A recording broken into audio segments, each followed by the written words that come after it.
Preserved law and order in the new Northwest country, where the greed for wealth and power led to frequent violence and bloodshed.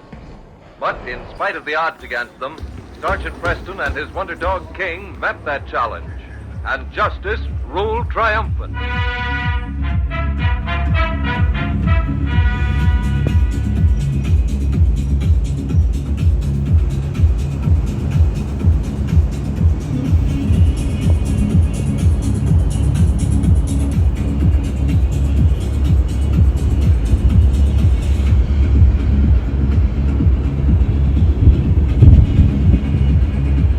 Friend and foe alike, that the torch has been passed to a new generation of Americans born in this century.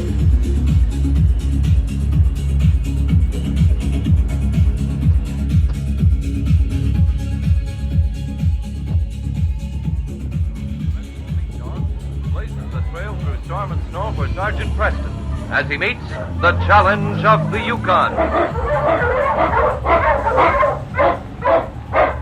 Sergeant Preston was typical of the small band of Northwest Mounted Police who preserved law and order in the new Northwest country.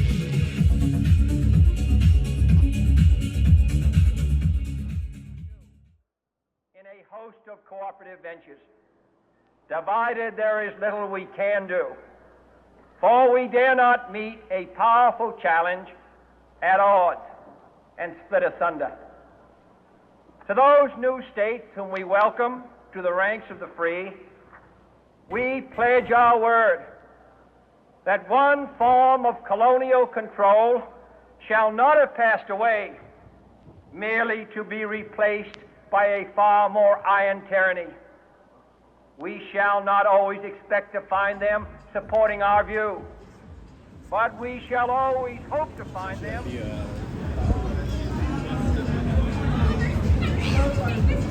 She makes me mad sometimes. I can't talk to her.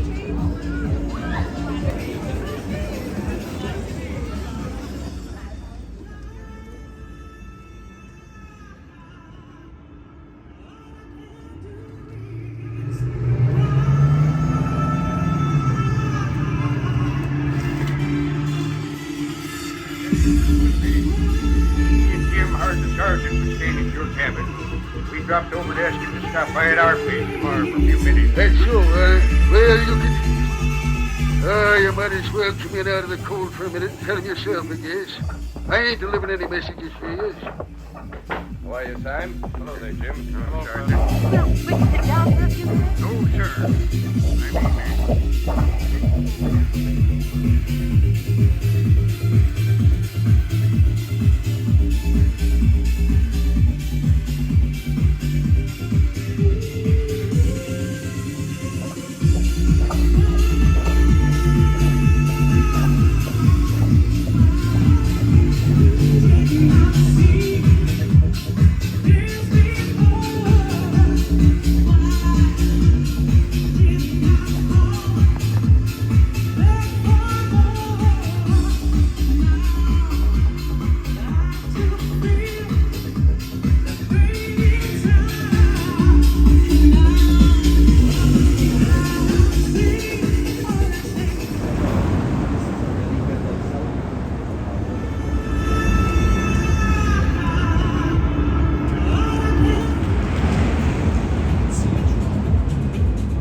Got the time, me and Jim would like to have you stop by for a few minutes.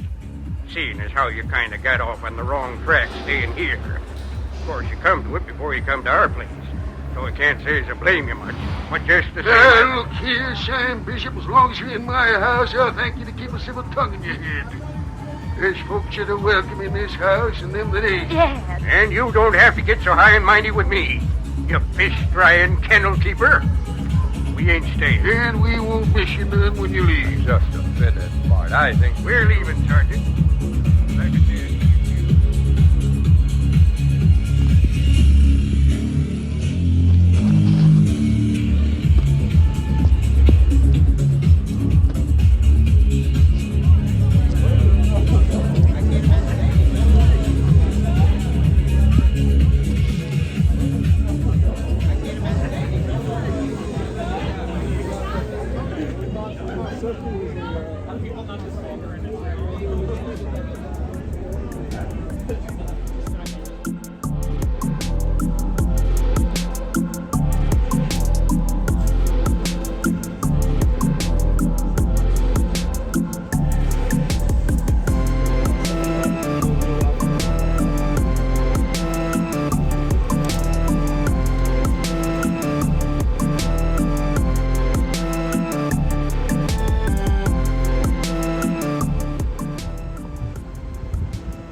Fitzgerald Kennedy, do solemnly swear I, John Fitzgerald Kennedy, do solemnly swear that you will faithfully execute the office of President of the United States that I will faithfully execute the office of President of the United States and will, to the best of your ability, and will, to the best of my ability, preserve, protect, and defend the Constitution of the United States.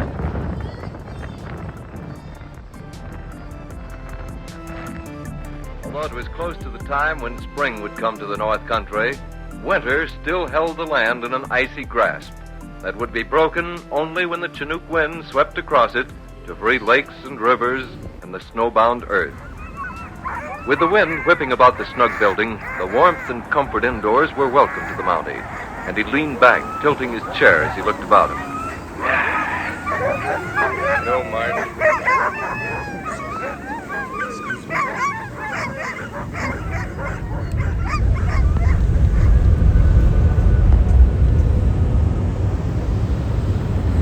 Justice, President Eisenhower, Vice President Nixon, President Truman.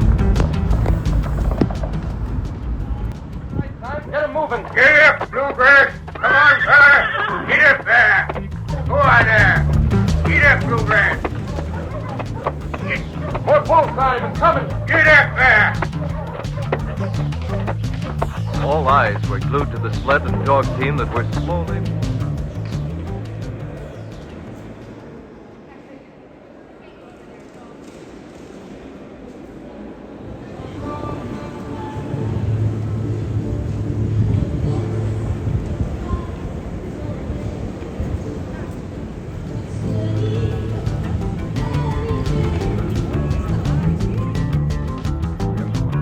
The younger... Oh, you mean Jim. Well, I don't think that... I thought so.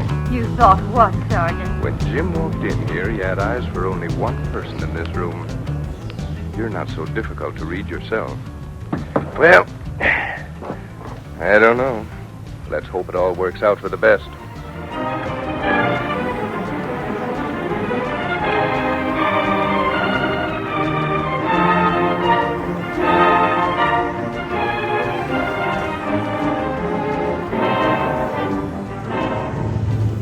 Next morning, I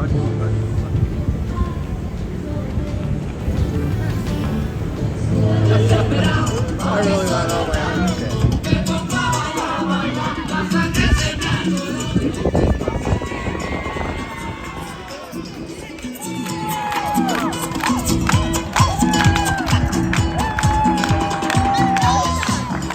In the long history of the world, only a few generations have been granted the role of defending freedom in its hour of maximum danger. I do not shrink from this responsibility. I welcome it.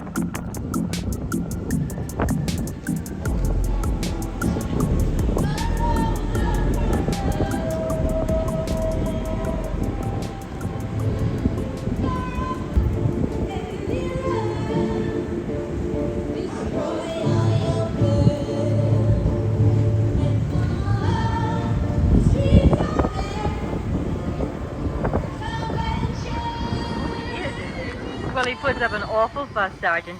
But I say that if you're going to live in this wilderness, you might as well make a home out of it. You've done a fine job. Go on, praise her and flatter her, man. Don't you know she's hard enough to get along with anyway? Once her head's turned. My fellow citizens of the world, ask not what America will do for you, I think they're just but what training together or something.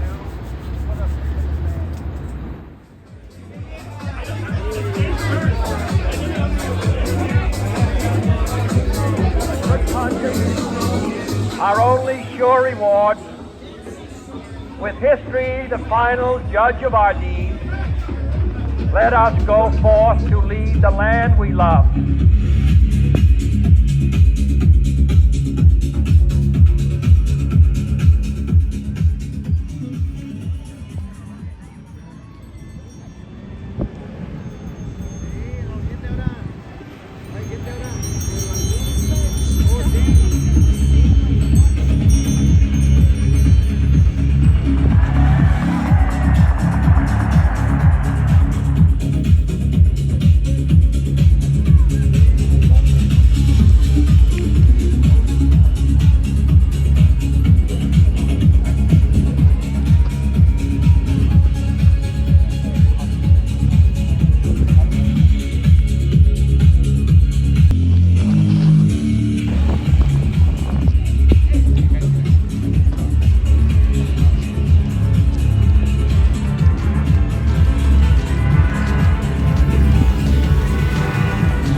Mart Willoughby and his daughter Julie approached Blackstone Creek. The old prospectors slowed the dogs. Farther up the creek, countless hundreds of men worked along the banks, seeking in the rich soil the gold that had been there for centuries. Below them, there was a widening in the creek where the silt from their sluicing operations had overflowed the whole creek bed, making a flat of quicksand about a quarter of a mile wide. That particular part of the country had been dotted with prospect holes 12 to 14 feet.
They've ceased speaking to each other. Oh, it's a terrible thing. Nothing terrible about it. Plain as a nose on Bishop's face. He's wrong, but he's too stubborn to admit it. Horses might be all right in that bluegrass country he comes from back in the United States. But every animal has its element. And horses just wasn't made for the Yukon. And the man that says they are is plain stupid. Well, now, who do you suppose that I'll see could who be? it is, child. Can't imagine who it coming this time of night. Now, don't go getting any fool notions in that head of yours, Willoughby.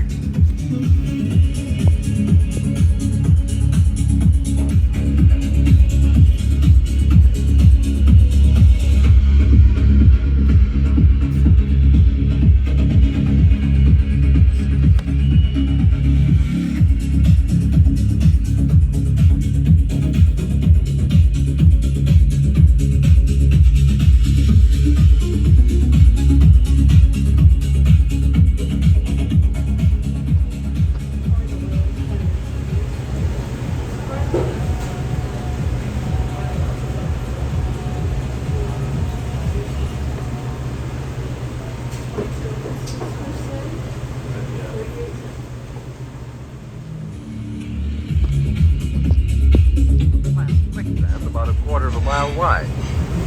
That particular part of the country had been dotted with prospect holes 12 to 14 feet deep, and the silt had covered everything so that it was impossible to know whether the apparently flat mud was a quarter of an inch deep or the depth of the deepest hole. Easy there, you huskies. Dad, this is treacherous. You better get out of the sleigh. Be careful, Dad. Yeah. We'll try using this boat. Long-legged The dog! The dog's in the whole sled. They'll go under. Oh, Dad, stay away.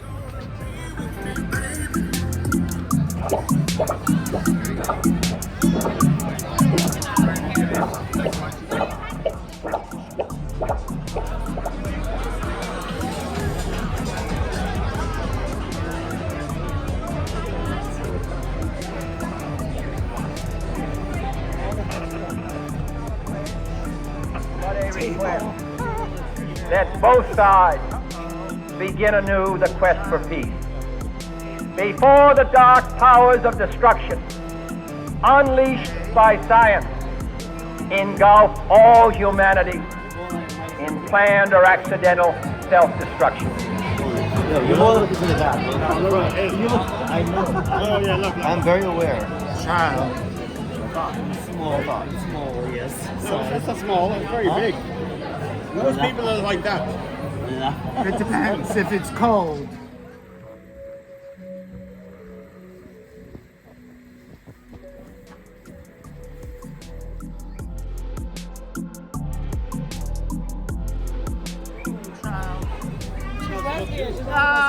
She was in my skirt. Oh, girl.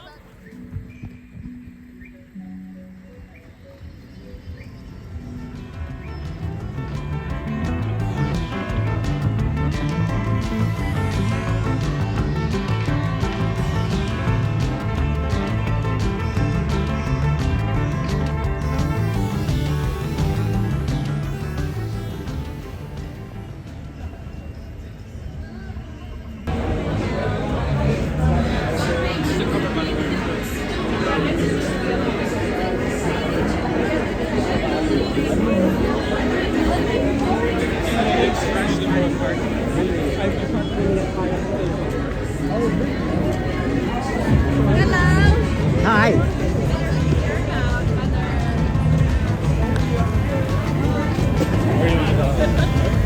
Ooh, girl, snowboard. Child. I love burnt pizza. Sorry.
A short time later, outside the claim recorder's office in Seahorse City, Mart Willoughby stood with a proud but somewhat sheepish expression on his face. That horse of yours did a mighty nice job of pulling my dogs out of that hole. You know, they'd be dead now if it wasn't for him, Sam. Yes, and Sergeant Preston's dog sure burned the wind getting you to town in time to beat Bouchard. Good animals, dogs. Oh, concern it, man. Let's shake hands on that. And say, I'll buy a round of drinks to the pullingest horse I ever laid eyes on. Bluegrass. Julie, I wonder if there's a minister in town. I don't know, Jim. Why? Well, while your father and mine are on speaking terms, we might as well take advantage of it. This way, they'll both be at the wedding. Oh, I see. A very good idea, Jim Bishop. Well, I'll be doggone. And you two better see the king and I get an invitation to the wedding. Destroy other nations under the absolute control of all nations. Let both sides seek to invoke the wonders of science instead of its terrors. You want more? Yeah. I give you a lot. Full squad. Yes. You like these? Yes, that's very sexy. You were saying Yeah. there, yeah. I never had one before in the bottom.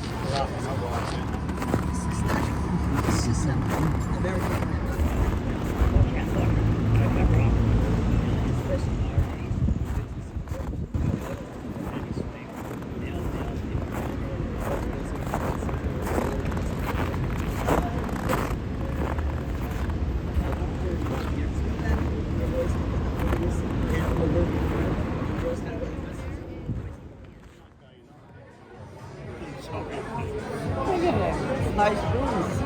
Nice. Please don't break anything. And zip your zipper up.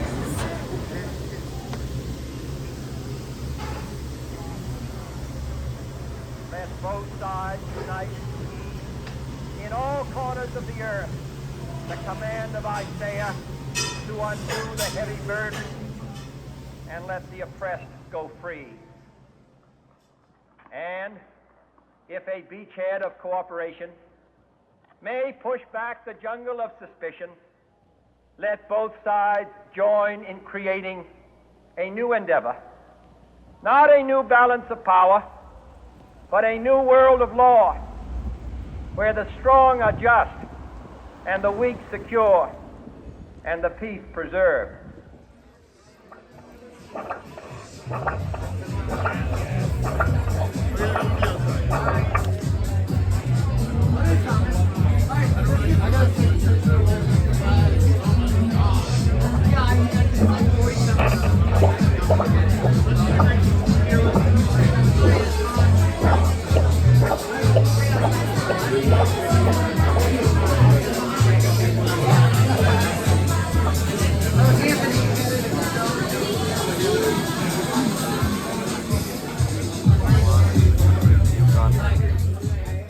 Meanwhile, life went on as usual for Mark Willoughby. He left his cabin early in the morning and worked almost till darkness, looking for the gold that had led thousands to the North Country. Well, it was mighty nice of you to stop for a minute, Pierre. Well, I was on my way to the cabin. I thought I would stop in to see Julie. Yeah.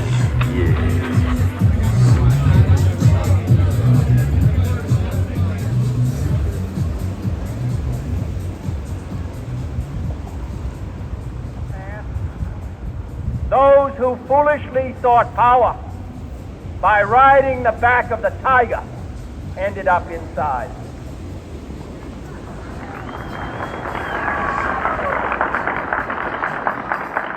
To those people in the huts and villages of half the globe, struggling to break the bonds of mass misery,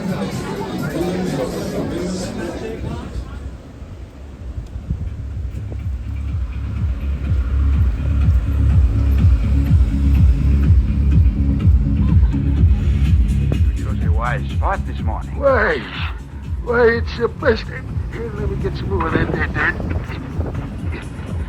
Oh, by golly, this place is full of it. I'm rich. Wait till Julie hears about it.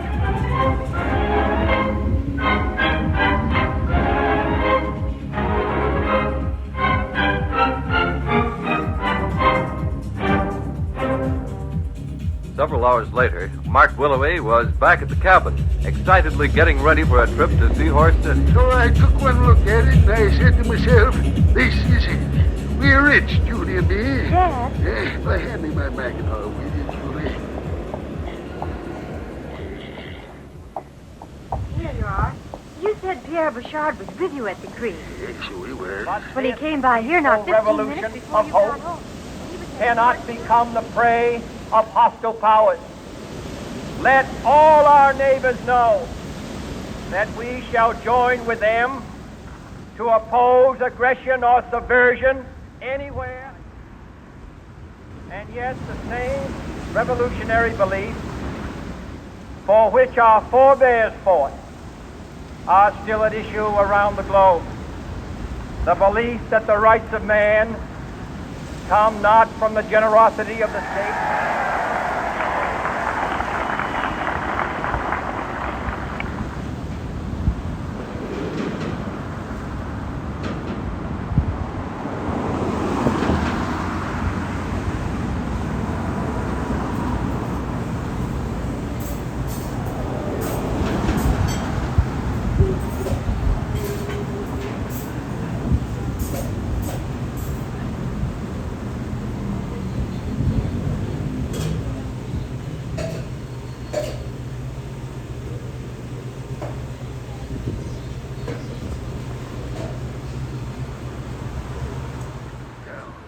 Why, he said he was going to stop by at the campus. Well, he didn't. And what's more, I watched him. He didn't take the turn in the trail to head out to his place. I tell you, he was going to see Horse City, Dad, and I don't like it. I don't like to think you're right. But then you can't trust nobody. Come on, Judy girl, we ain't wasting any time.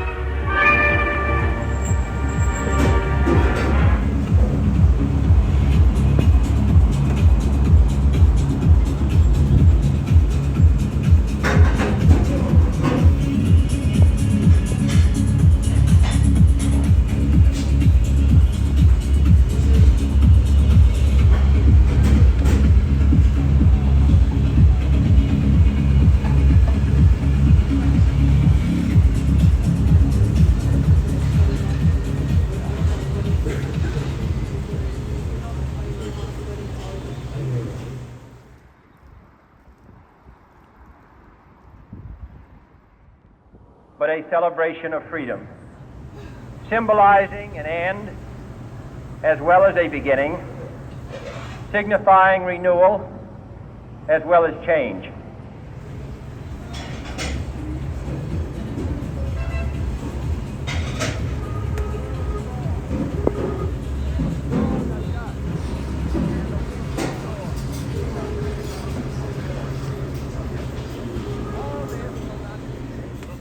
The world is very different now. The world is very different now. The world is very different now.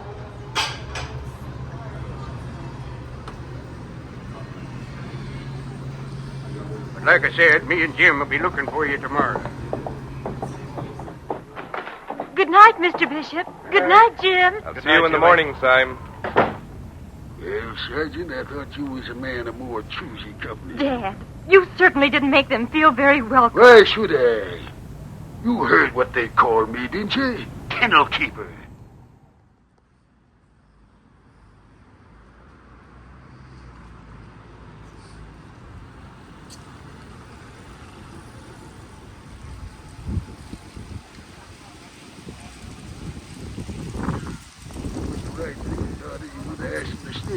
Well, I guess I'll turn in.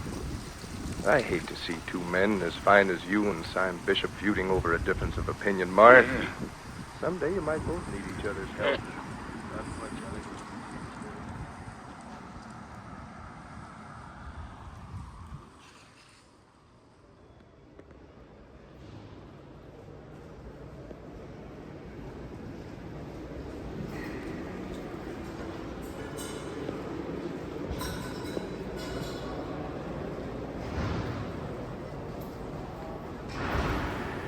That's my last word on it. Two grown men refusing to talk to each other, practically, because one loves horses and the other loves dogs. It couldn't happen anywhere but in the Yukon. Oh, you're right there. In a country as lonely as this is, small things have a tendency to be more irritating. You know, I've known men to live together in a cabin where they've been cut off from the rest of the world entirely. And invariably, before many months have passed, they've ceased speaking to each other. Oh, it's a terrible thing. Nothing terrible about it. Plain as a nose on Bishop's face. He's wrong, but he's too stubborn to admit it. Horses might be all right now.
party. Lounging.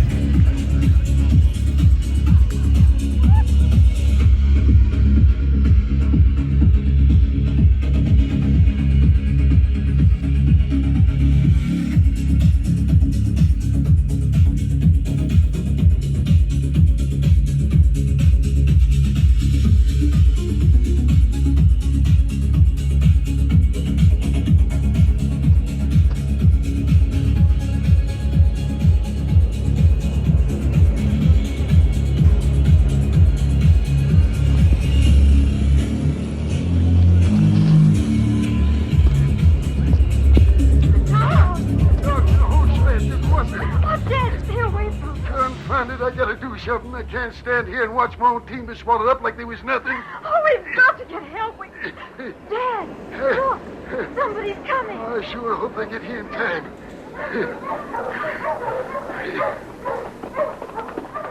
It's Sergeant Preston. Yeah, it's Simon Bishop. Hey, Sergeant.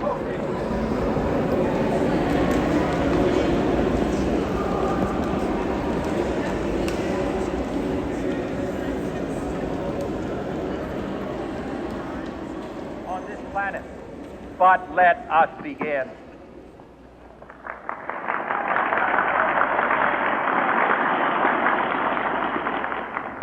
In your hands, my fellow citizens, more than mine, will rest the final success or failure of our course. Since this country was founded, each generation of Americans has been summoned to give testimony to its national loyalty.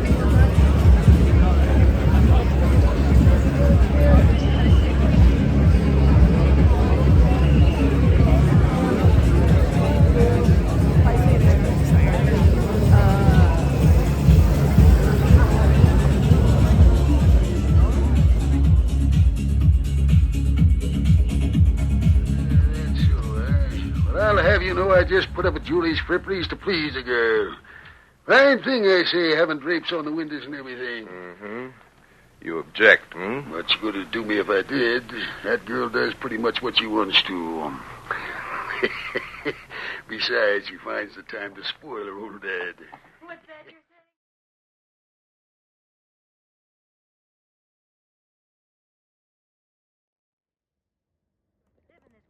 You might as well make a home out of it. You've done a fine job. Go on, praise her. Praise her and flatter her, man. Don't you know she's hard enough to get along with anyway? Once her head's turned with a bit of flattery. He's like that all the time, Sergeant. But don't let him fool you. He really likes having the cabin fixed this way. Yes, glad I am that the sergeant's Be all right for quite a while.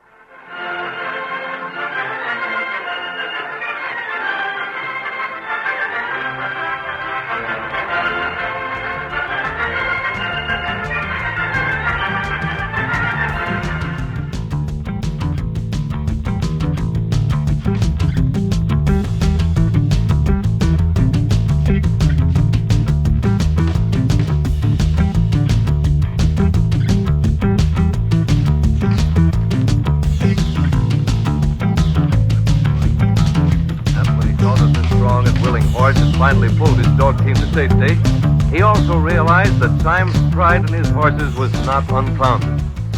Though at the moment he said nothing about it, he determined to make amends for his heretofore unreasonable actions toward the man whose horse had saved the dogs he loved. Yeah, they're all right. The dogs, they're all right. Why, sure they're all right, you old idiot. They probably swallowed a powerful lot of mud. Oh, by golly, I sure am glad you came along.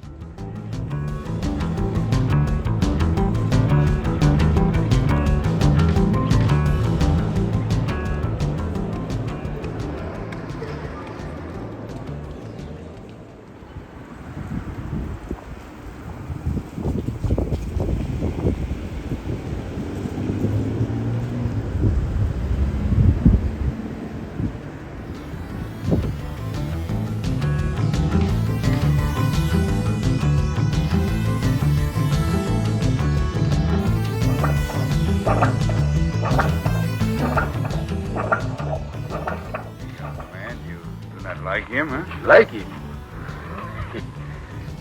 got time for neither one of them bishops. Neither does my daughter, for that matter. Well, look at that. You chose a wise spot this morning. Wise? Why, it's the best. Here, let me get some more of that there dirt. Oh, by golly, this place is full of it.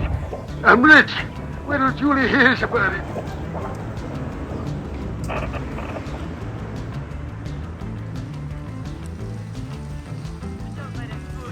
He really likes having the cabin fixed this way. Yes, glad I am that the sergeant's staying here tonight instead of with that old horse trader down the trail a bit. Bishop? Yeah, Bishop. Any man who swear by horses instead of dogs in a country like this ain't fit to associate Now, with. wait a minute, Mark. Simon's a pretty good chap. Eh? Not in my estimation, he ain't. Unreasonable, stubborn cuss. Can't talk sense into him nohow. How a man figures to keep a pack of horses and refuses to have anything to do with dogs, well, it's beyond me. Jupiter, I near forgot. Hey, Sergeant, how about taking us into town? I gotta get to the city before that Pierre Bouchard beats me to the recorder's office.